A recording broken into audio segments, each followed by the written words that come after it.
Hey yo, finals week check. I'm not having a good time right now, to say the least. I get back from studying for 3.5 hours at a time, and I just don't want to do anything else. But we're plugging through because, you know, every challenge is an opportunity to grow. That's what they say, right? Somebody has to say that. I have learned a few things this week already. One, yoga is the best thing ever. I kind of already knew that, but I've been doing it midway through the day instead of in the morning. This week, I'm trying to do yoga every single day until my yoga teacher training, which I leave for in less than a month. And doing it in the middle of the day just gives me this spike of energy that I need right in the middle of the day when I normally crash. Also, I am absolutely a stress eater. I kind of already knew that, but this week has made it very apparent that when I get stressed, all I want to do is eat. And I've eaten a lot of food this week, and that's okay. I'm proud of myself for becoming aware of it though, because if I'm gonna stress eat, at least I'm gonna stress eat knowing that I'm stress eating. I just sat in the sun and wrote for 3 hours, and now I'm gonna do some yoga and then eat.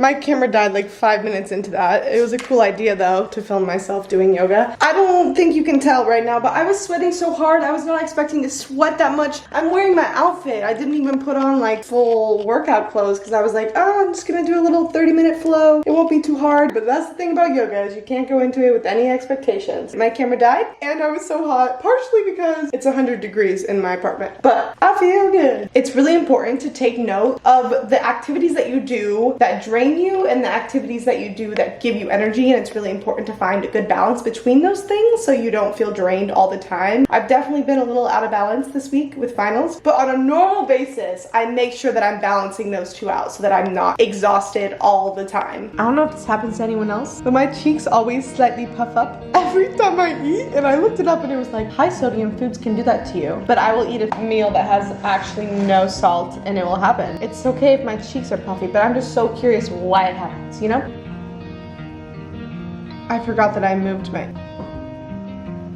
Just don't mind this, Anyway, it's so interesting to me how much my perspective around school has changed, because I remember finals in high school, I would get so stressed, and it's not that I'm not stressed right now, I feel a little bit overwhelmed and stressed, but it's a different kind of stress, because in high school, the only thing I was worried about was getting good grades. Like, that's what my anxiety always stemmed from. It was, oh my gosh, I need to study because I need to get a good grade. I need to get a good grade. What if I don't get a good grade? And now, my only goal is to genuinely do my best work on everything that I do and learn what I am here to learn. I just want to take from the class what I am meant to take from the class. I don't need to get a really good grade, but I have found that in my entire life in the education system, my best work does get me good grades. I'm not trying to brag at all right now. I do not see myself as an intelligent person. I am just good at getting good grades. So I'm less stressed about the outcome and more just a little bit overwhelmed because I want to turn in all my papers knowing that I did the best that I could and that I'm proud of my work, and I know that that will take me a significant amount of time to get to that place for each of my finals. But I'd rather have this kind of stress than the stress I had in high school, for sure, because this stress is actually in my control. I just got nervous that I have food in my teeth because I feel like I always have food in my teeth, and the viewfinder is too small for me to see from back here. I don't think that I have food in my teeth. My hair has not been this long. I was gonna say in a long time, but honestly it was this long last summer, so in a year. I just made the authoritative decision to walk to Trader Joe's right now instead of do another study session because that just sounded like a good plan to me.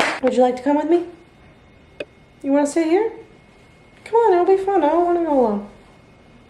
I know it's hot, but it will feel good on your skin.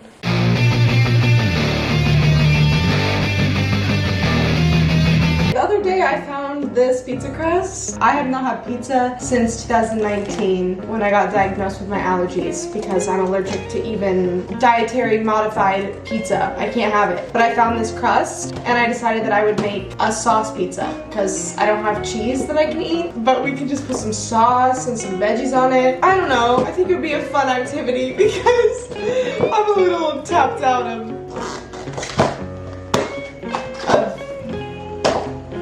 yeah, who thinks it's gonna be good? Place your bets in the comments. The thing about my oven is that when I preheat my oven, I preheat my whole apartment. I was just taking pictures outside with my ring light by myself, and this guy walked by, and he looked at me like he wanted an explanation for why I was standing there taking pictures by myself, as if that's weird, and I just gave him a dead stare. And he kept walking. It was very uncharacteristic of me, but I kind of liked it. I surprised myself. I just got some olive oil at Trader Joe's. Oh my gosh. ASMR. I hate the smell of vinegar. It reminds me of summer camp growing up because we used to put some vinegar mix thing in our ears after we swam. It was supposed to prevent swimmer's ear. I don't really know the science behind that. All I know is that I loved how it felt in my ear. I would put it in multiple times even though they said not to because I liked what it felt like in my ear, but I never need to smell the smell of vinegar ever again. I would die happy never smelling vinegar again. 1/3 cup plus 2 tablespoons extra. Okay, I got this.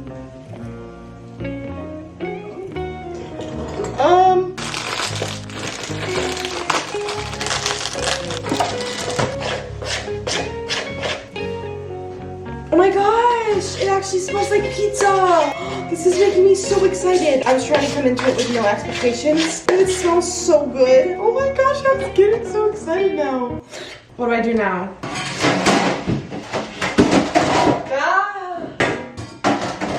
Texting me, tell me come up.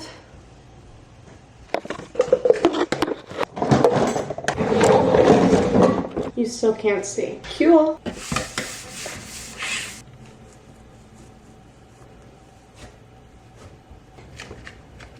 What does raised edges mean? Don't know. What does it taste like raw? Not good.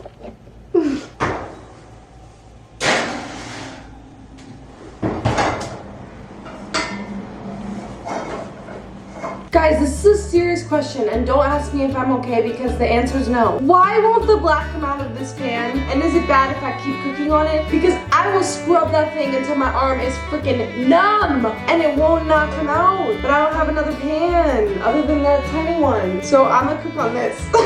I'll scrub it one more time, okay? Am I gonna get sick from this? I don't think so, because I've already done it a few times. When I put water in it, the water's clear, like it doesn't turn black. That's a good sign, right? Cutting up my onion now. Freaking love sauteed onions, but I had this period of my life, definitely in the past, where my sweat smelled really, really bad. Like, really bad. When I looked it up, it said that vegetables such as onions can cause this, so I stopped eating onions for a period of time to see if it helped at all. It didn't help. I ended up figuring out why my sweat smelled so bad, and it's something that maybe we can discuss another time, not while we're cooking. I'm going back to eating sauteed onions all the time.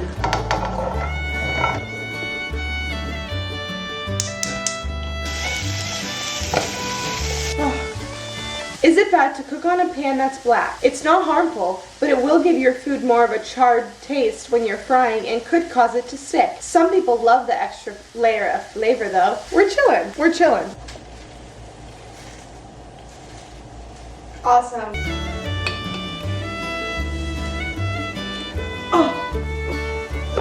I am sweating. I'm getting hungry. Let me take a picture. Even if it sucks, it's pretty. My toes are in it. I kind of like undercooked crust. Maybe I'm just really hungry. It doesn't have eggs in it, so I don't think it matters. I'll do 5 more minutes. Discipline. Oh, it's really good. It's really good. I'm so excited. Are you ready? Are you ready to taste this?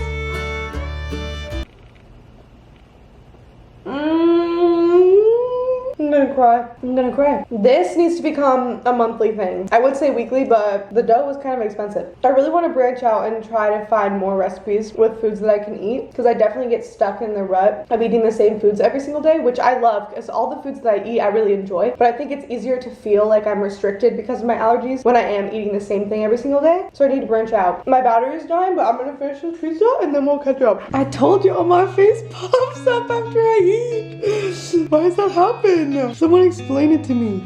Do you want to hear something I learned today on a podcast about gut health? Because gut health is blowing up right now. Like, it's being talked about a lot more, as it should be. And I learned on a podcast today that they did an experiment, they being, I don't know, but they, ominous they, did an experiment where they took the gut microbiome from someone with schizophrenia and someone that didn't have schizophrenia, and they put them each in 2 separate rats. And the rat that had the gut microbiome from the person that had schizophrenia exhibited characteristics and behaviors of schizophrenia. The point being that your gut can affect your mental health greatly. All these different mental symptoms that we often treat with medication, the root cause could be that you have an unhealthy or unbalanced gut microbiome. Isn't that crazy? Did I explain that well? I'm not too good at explaining things because normally I don't even understand things.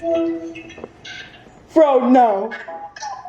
No. I know that I said a lot in this video that this week has been really hard and finals have not been fun and everything like that. I just want to acknowledge that I am so privileged, and I know that, and I'm so grateful that this is my life. The fact that this is the most challenging thing happening in my life right now is finals for an incredible university that I get to attend. I mean, I feel so grateful. I think that I should still be able to acknowledge that I'm not having fun and that it is super challenging, but I don't want my life to be easy all the time. Like, when I say challenging, I don't always mean it in a negative way, because I want to have challenges in my life. That's how you grow, you know? You can't grow if everything is in your comfort zone all the time and everything is easy, you know? So I'm grateful that this week has been challenging, even though it's been a little overwhelming, and I really am trying to change my perspective to, I get to do this, you know? I don't have to. I don't have to write that paper. I am choosing to go to this university to get this degree and to do my best work. Just writing a paper today for 3 hours, getting not even close to the way done, I learned so much. And it's moments like that, even within the struggle, that I just feel so grateful, because it is hard. And that's okay. It's okay. I can do hard things. That's my mantra of this week. I can do hard things. It's hard. That's okay. That doesn't scare me. I can do hard things.